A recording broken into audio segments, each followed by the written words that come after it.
Tefsiri Müyesser. Tevbe suresi. Euzu billahi mineşşeytanirracim. Munofiqlar müminlarni qoyil qilish uchun Allohning nomini qo'llanib, yolg'ondan qasam qiladi va yolg'on o'zirlarni aytib turib oladi. Agar ular haqiqiy mu'minlardan bo'ladigan bo'lsa, ularning Allohga va Allohning payg'ambariga iymon etish va itoat qilish orqali Allohni va uning payg'ambarini rozi qilishi hammadan afzal va hammadan muhimdir. U munofiqlar Allohga va uning payg'ambariga qarshi urush ochganlarning oqibati dozoq ekanligini va ularning dozoqda mangulik azoblanadiganligini bilmamdi. Munofiqlarning oqibati cho'ng rasvolik va mangulik xorliqdir. Payg'ambar alayhissalomga aziyat yetkazish va uni so'kish, uningga qarshi urush ochganlikdir. Munofiqlar o'zlari to'g'risida biror so'ri tushib, dillarida yo'shirib kelgan kufrni mu'minlarga fosh qilib qo'yishidan qo'rqadi. Ey payg'ambar, ularga aytqinki, sizlar Allohning dinini masxara qilishni davomlashtiraveringlar. Sizlar qo'rqadigan narsaning haqiqatini Alloh cho'qim oshkor qiladi. Agar sen ulardan seni va sahobalarini nima uchun masxara qilganligini surishti qilsang, ular biz faqat chaqchaq qilib va o'ynashib shundoq deb qo'ygan edik deydi. O munofiqlarga, sizlar Allohning oyatlarini va uning payg'ambarini masxara qildinglarmi degin. Ey munofiqlar jamoasi, sizlar yolg'ondan o'zir etmanglar, chunki o'zringlarning foydasi yo'q. Sizlar masxara qilib aytgan mushu so'zinglar bilan oshkora kofir bo'ldinglar. Sizlarning ichinglardan samimiy tavba qilib, haqiqatga qaytgan bir guruhni afu qilsaqmi, yana bir guruhni mushu kufr so'zlarni qilganligi gunohi uchun jazolaymiz.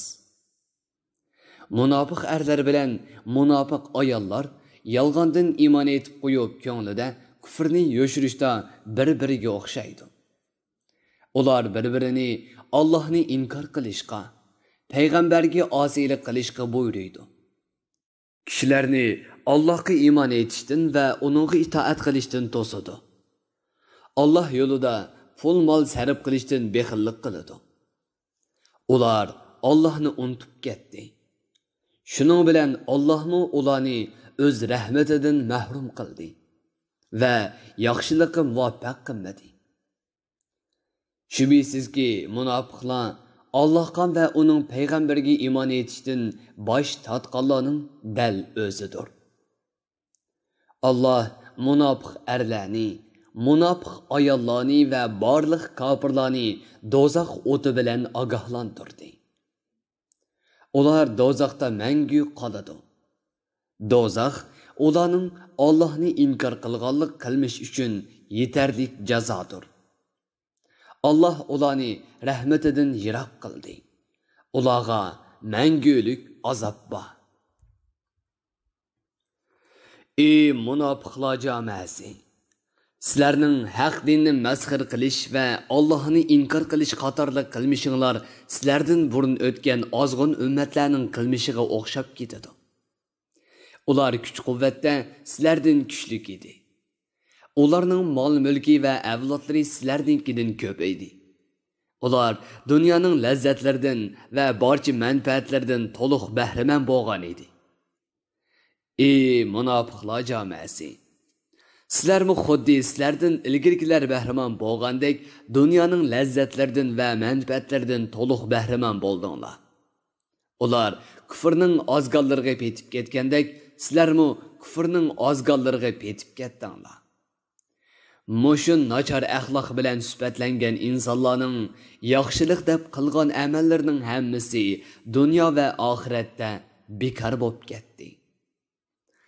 Ana shular oxiratning mangulik ne'matlarini bu dunyoning manfaatlari uchun setib etish bilan ziyon tortquchilardir. O munofiqlarga o'zlaridan ilgari o'tgan Nuh qavmining, Od va Samud qabilalarining, İbrahim alayhissalomning qavmining, Madyan aholisining shaharlari bilan qo'shib ko'mib etilgan Lut qavmining xabarlari kammadimi? O qavmlarga payg'ambarlari Allohning vahiysini va ro'shan oyatlarini elib kelgan bo'lsa-mu, ular payg'ambarlarni inkor qildi. Shuning bilan Alloh ularni jazolab, ularning hammasiga azobini tushirdi. Alloh ularga o'val qilmadi.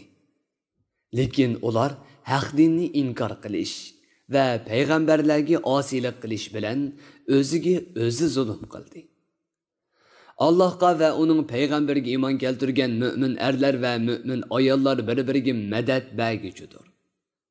Ular kishilarni iymon etishga va yaxshi amallarni qilishga buyuradi.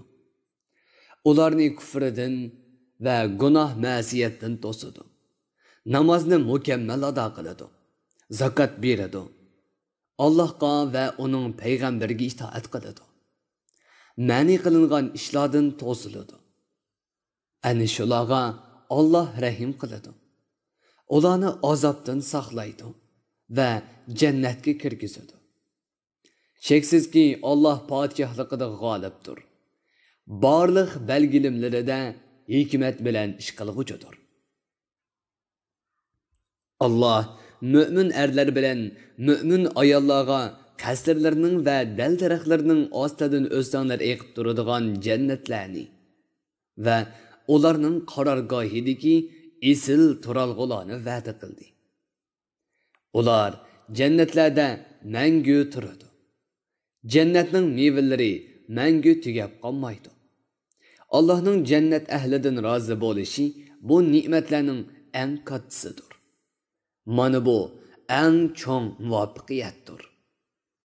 Ey payg'ambar, kofirlarga qarshi qilish bilan, munofiqlarga qarshi tiling bilan va dalil pakitlari bilan jihad qilgan. Ularning har ikkisiga qattiq muomala qilgan. Ularning oxirgi manzili dozoq bo'ladi. Ular boradigan joy nima degan yomon. Munofiqlar payg'ambar alayhissalom va musulmonlar haqida hech nima demadoq deb Allohning nomi bilan qasam qiladi. Ular sheksiz yolg'onchilardir. Ular haqiqatan kufr so'zini aytdi va bu so'z bilan iymondan ayrilib kofir bo'ldi. Ular payg'ambar alayhissalomga ziyonkashlik qilishga uringan bo'lsa-mu, Alloh ularni bu razil maqsadiga yetkazmadi. Munofiqlar Muhammad alayhissalomni faqat Allohning uningga o'z fazlidan boylik va barakat ato qilib, ularni boy qilganligi uchun ayblaydi. Agar ashu kofirlar gunohiga tavba qilib iymonga qaytsa, bu ular uchun yaxshidir.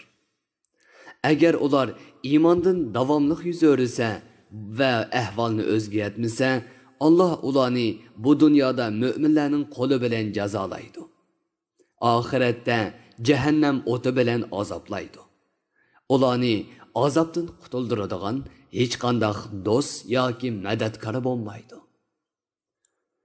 Munofiqlarning yo'qsullari orasida Allohga va'da berib, agar Alloh bizga o'z fazlidan boylik ato qilsa, biz cho'qim shu boylikdan yo'qsullarga sadiqa beramiz. Cho'qim yaxshi ishlarni qilamiz va o'zimizni isloh qilib, to'g'ri yo'lda mangamiz deganlar bor. Alloh ularga o'z fazlidan boylik ato qilib, ularni boy qilib edi, sadiqa berishga va pul melini yaxshilik yo'llariga ishlatishga bexillik qilishdi.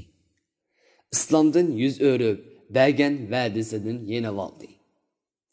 Ularning jazosi va qilmishlarining oqibati shundoq bo'ldiki, ularning munofiqligi hassilab eshib ketdi. Allohning oldiga boradigan qiyomat kuniga qadar ular dillaridagi munofiqlikdan qutulolmaydi. Bu ularning Allohga bergan va'dasiga xiloflik qilganligi va yolg'onchilik qilganligi uchundir. Ashu munofiqlar dillarida yo'shirgan sirlarini sorunlarda tuzishgan suiqasdlarini va razil planlarini Allohning bilib turadiganligini va Allohning g'ayiblarni to'liq bilguchi ekanligini uqmamdi.